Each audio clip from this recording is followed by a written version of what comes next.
নমস্কার, ক্যালকাটা ডায়ালগস থেকে মনোজ দাস।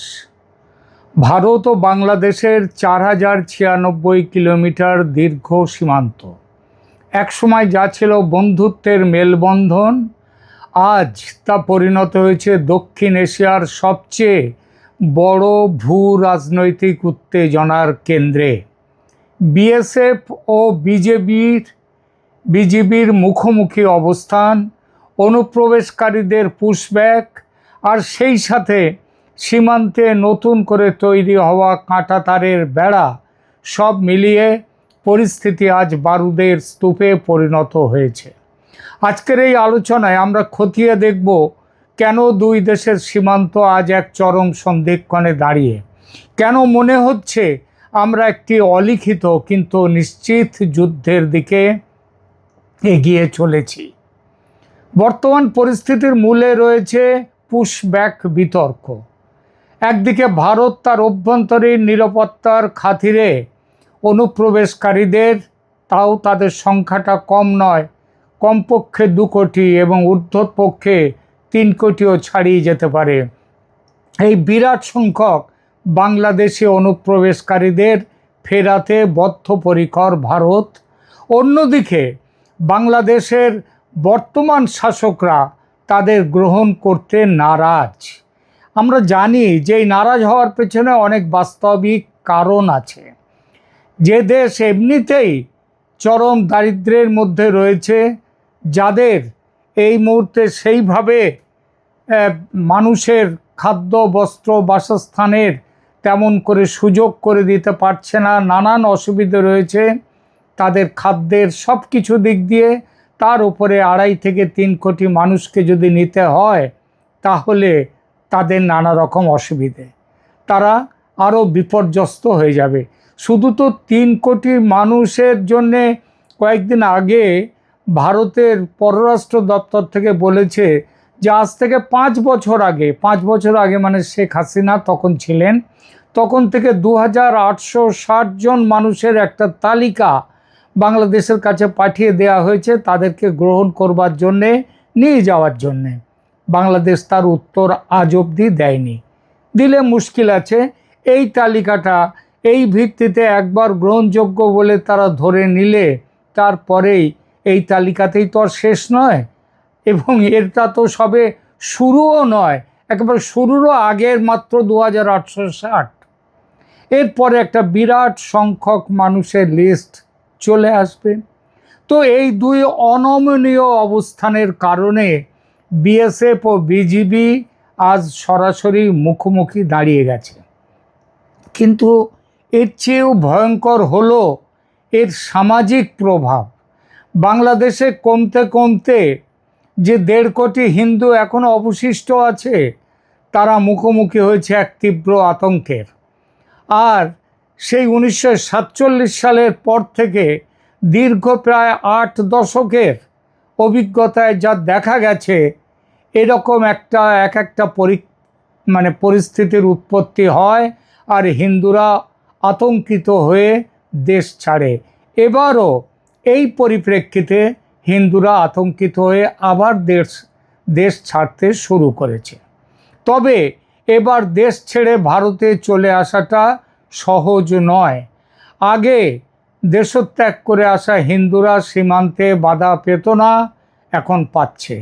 এখন ভারত সম্ভবত বুঝিয়ে দিতে চাইছে, ওরা হিন্দু হলেও তোমার দেশের নাগরিক, ওদের রক্ষণাবেক্ষণ করতে আইন অনুযায়ী তোমরা বাধ্য, আর সেই দায়িত্ব পালন করতে হবে তোমাদের। যেমন ভারত তার সংখ্যালঘু মুসলিম নাগরিকদের জীবন জীবিকার দায়িত্ব নিয়ে এসেছে, নিচ্ছে, তেমন তোমাদেরও নিতে হবে তোমাদের দেশের সংখ্যালঘু হিন্দুদের দায়িত্ব। যদি না পালন করো সে দায়িত্ব, তাহলে কি করা হবে এবার? এতদিন সেটা করা হয়নি, সেটাও সম্ভবত ঠিক করেছে এবার ভারত।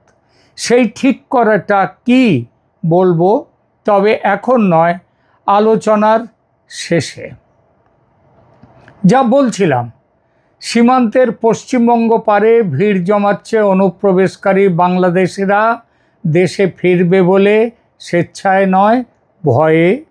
বিএসএফ তাদের তুলে দেবে বিজিবির হাতে, কিন্তু বিজিবি, বাংলাদেশ বর্ডার গার্ডস, তারা সহজে নিতে চাইছে না। তাদেরকে, নিজের দেশের মানুষকে তৈরি করছে নানান অজুহাত। আর সীমান্তের বাংলাদেশ পারে অনেক জায়গায়, বিশেষ করে নদিয়ার সীমান্তবর্তী অঞ্চলে ভিড় করে রয়েছে বাংলাদেশের বহু হিন্দু পরিবার। তারা অনুপ্রবেশকারী নয়, স্বদেশে অত্যাচারের ভয়ে, আতঙ্কে ভারতে পালিয়ে আসতে চাইছে। যেমনভাবে 1971-এ পালিয়ে এসেছিল বেশিরভাগ হিন্দু, সঙ্গে সামান্য কিছু মুসলিম, কিন্তু বিএসএফ এবার তাদের আসতে দিচ্ছে না। ভারতে বাংলাদেশি অনুপ্রবেশকারী হটাওয়ের পাল্টা হিসেবে বাংলাদেশি মুসলিম মৌলবাদীরা হুমকি দিচ্ছে সে দেশের হিন্দুদের দেশ ছাড়ার জন্য। এই গোষ্ঠীগুলির হুমকি এবং বিক্ষিপ্ত কিছু আক্রমণের ঘটনা আগুনের স্ফুলিঙ্গের মতো কাজ করছে। এর ফলে মানুষ ভিটে মাটি ছেড়ে ভারতের দিকে চলে আসার জন্য জমায়েত হচ্ছে অনেক জায়গায়। কয়েকদিন আগে একটি ছবিতে দেখলাম নদিয়ার সীমান্তের এক পারে, সেখানটাতে নদী, সেখানে ডিমার্কেশন দুদেশের, তার মধ্যে বাংলাদেশ থেকে হিন্দুরা নদীর জলের উপরে দাঁড়িয়ে রয়েছে, তারা ভারতে আসতে চায়। এপারে বিএসএফ কড়া পাহারা দিয়ে রেখে দিয়েছে। ফলে আজকে এই পরিস্থিতি এসে দাঁড়িয়েছে। এবং সীমান্তে এটি শুধু একটি সীমান্ত ইস্যু নয়, পরিকল্পিত ডেমোগ্রাফিক গেম। সংখ্যাটা লক্ষ্য করুন, ভারতে বাংলাদেশি অনুপ্রবেশকারী মুসলিমের সংখ্যা 2 কোটির ওপর, আবার বাংলাদেশের সংখ্যালঘু হিন্দুদের সংখ্যা 1.5 কোটির ওপর। 2001 সালে অটল বিহারী বাজপেয়ী একটা রাস্তা খুঁজতে চেয়েছিলেন, মিডল পাথ। তিনি মাধবগড় বলে একটি কমিটি তৈরি করে দিয়েছিলেন এই সমস্যা দেখার জন্যে। সেই কমিটি একটি অত্যন্ত বাস্তবসম্মত সুপারিশ করেছিল, সেটা হলো অবৈধ বাংলাদেশি অভিবাসীদের ওয়ার্ক পারমিট দিয়ে ভারতে রাখা। কিন্তু আজ সেই আলোচনার পথ বন্ধ। কেন? কারণ বাংলাদেশের বর্তমান প্রশাসনের মূল ভিত্তি হলো তীব্র ভারত বিরোধিতা। মোহাম্মদ ইউনূস চলে গেছেন, মোহাম্মদ তারেক রহমান এসেছেন, কিন্তু ব্যাখ্যা, সেই ভিত্তিটা এক রয়ে গেছে। বাংলাদেশে রাজনীতি করতে গেলে ভারত বিদ্বেষ সেখানকার রাজনৈতিক দলগুলোর খুব বড় মূলধন। এই মূলধন না থাকায় বা ভালোভাবে ব্যবহার না করায় শেখ হাসিনার পতন হয়েছে। আর এই মূলধনের জন্য তারেক রহমান ভারতের বন্ধুত্বের হাত ধরতে চাইছেন না, ফিরিয়ে দিয়েছেন। এখানেই আসে পাকিস্তানের কথা। গোয়েন্দা রিপোর্ট এবং ভূ রাজনৈতিক পর্যবেক্ষকদের মতে পাকিস্তান এই অস্থিতিশীলতাকে কাজে লাগিয়ে ভারতকে চাপে ফেলতে চাইছে। সিন্ধু জল চুক্তি নিয়ে ভারতের সাম্প্রতিক কঠোর অবস্থান, অপারেশন সিন্দুরে পরাজয়ের বদলা নিতে পাকিস্তানের পূর্ব সীমান্তকে অস্থির করে তোলার ছক, সে কথা স্পষ্টই বলেছেও পাকিস্তান। বলেছে এবার যুদ্ধ হবে ভারতের পূর্ব সীমান্তে। আর সেই উদ্দেশ্য সামনে রেখে পাকিস্তানের বড় কর্তারা, সামরিক কর্তা, এমনকি প্রধানমন্ত্রী পর্যন্ত কয়েকদিন আগে বাংলাদেশ সফর করে গেছেন। তাদের সামরিক বাহিনীর বড় কর্তারা বাংলাদেশ সফর করেছেন। আবার বাংলাদেশ সরকারও তাদের সামরিক বড় কর্তাদের সেখানে পাঠাচ্ছেন। সুতরাং পাকিস্তান যে বলেছে এবার যুদ্ধ হবে ভারতের পূর্ব সীমান্তে, সেটা বোধহয় খুব একটা মিথ্যে তো নয়, বরং সেই পথে খুব দ্রুত এগিয়ে চলেছে পাকিস্তান। আর বাংলাদেশ সরকার তারা না বুঝে ভারত বিরোধিতার কারণে সেই ফাঁদে পা দিচ্ছে। শেখ হাসিনার পতনের পর ভারত ও বাংলাদেশের সম্পর্কের মধ্যে যে শূন্যতা তৈরি হয়েছে তা আজ শুধু এই দুই দেশের সমস্যা নয়, বরং পুরো দক্ষিণ এশিয়ার নিরাপত্তার জন্য হুমকির কারণ হয়ে দাঁড়িয়েছে। একটা ভরসার জায়গা এখনও আছে, যদিও সামনের সপ্তাহে 8 থেকে 11 জুন নয়াদিল্লিতে বসতে চলেছে বিএসএফ এবং বিজিবির কেন্দ্রীয় পর্যায়ের উচ্চ তরফের বৈঠক। মহাপরিচালক ও শীর্ষ কর্মকর্তারা দুই সংগঠনের তারা বসবেন আলোচনার টেবিলে। কিন্তু সত্যিই কি কোনো সমাধান বেরিয়ে আসবে? আমার বিশ্লেষণ বলছে সমাধান পাওয়া কঠিন শুধু নয়, অসম্ভব। কারণ উভয় পক্ষই তাদের অবস্থানে অনড়। তাই এই বৈঠকটি কেবল একটি কূটনৈতিক আনুষ্ঠানিকতা হয়ে থাকার সম্ভাবনাই প্রবল। আর যদি এই বৈঠকে কোনো রফাসূত্র না মেলে, তবে সীমান্তে সংঘাতের তীব্রতা বাড়ার সম্ভাবনা ভয়ঙ্কর। 90% এটি অপারেশন সিন্দুরের মতো কোনো পরিস্থিতি কি তৈরি করতেই পারে। ভারত যে আর কোনো নরম অবস্থানে থাকবে না, তা দিল্লির সাম্প্রতিক পদক্ষেপগুলো দেখিয়ে দিয়েছে।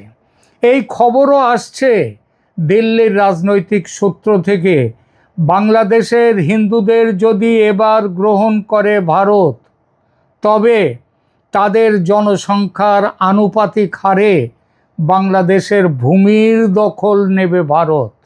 অর্থাৎ বাংলাদেশের 17 কোটি জনতার যদি 1.5 কোটি চলে আসে, তাহলে সেই পরিমাণ, ওই 1.5 কোটির পরিমাণের আনুপাতিক হারে বাংলাদেশের ভূমির দখল নেবে ভারত।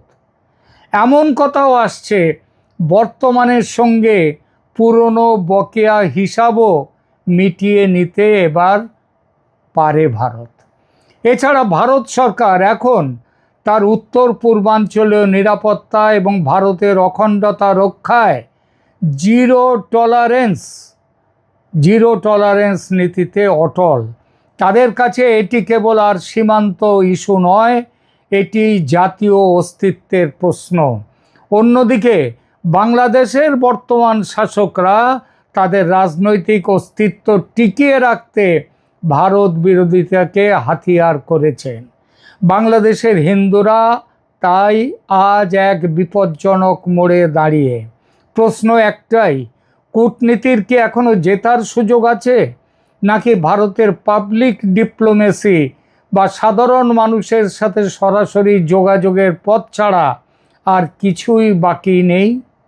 নাকি আমাদের প্রস্তুত থাকতে হবে এক অনাকাঙ্ক্ষিত সংঘাতের জন্য?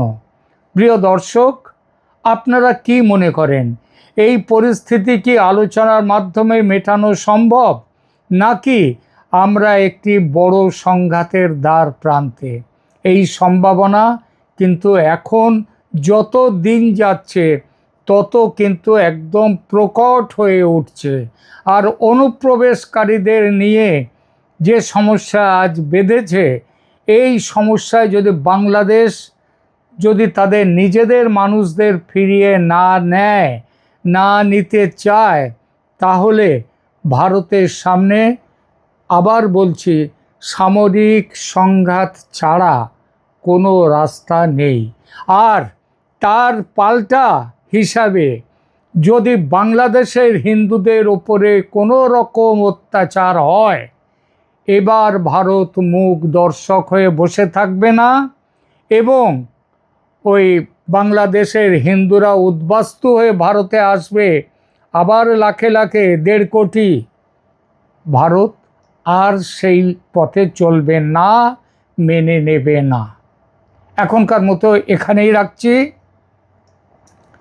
ভালো থাকবেন, ধন্যবাদ।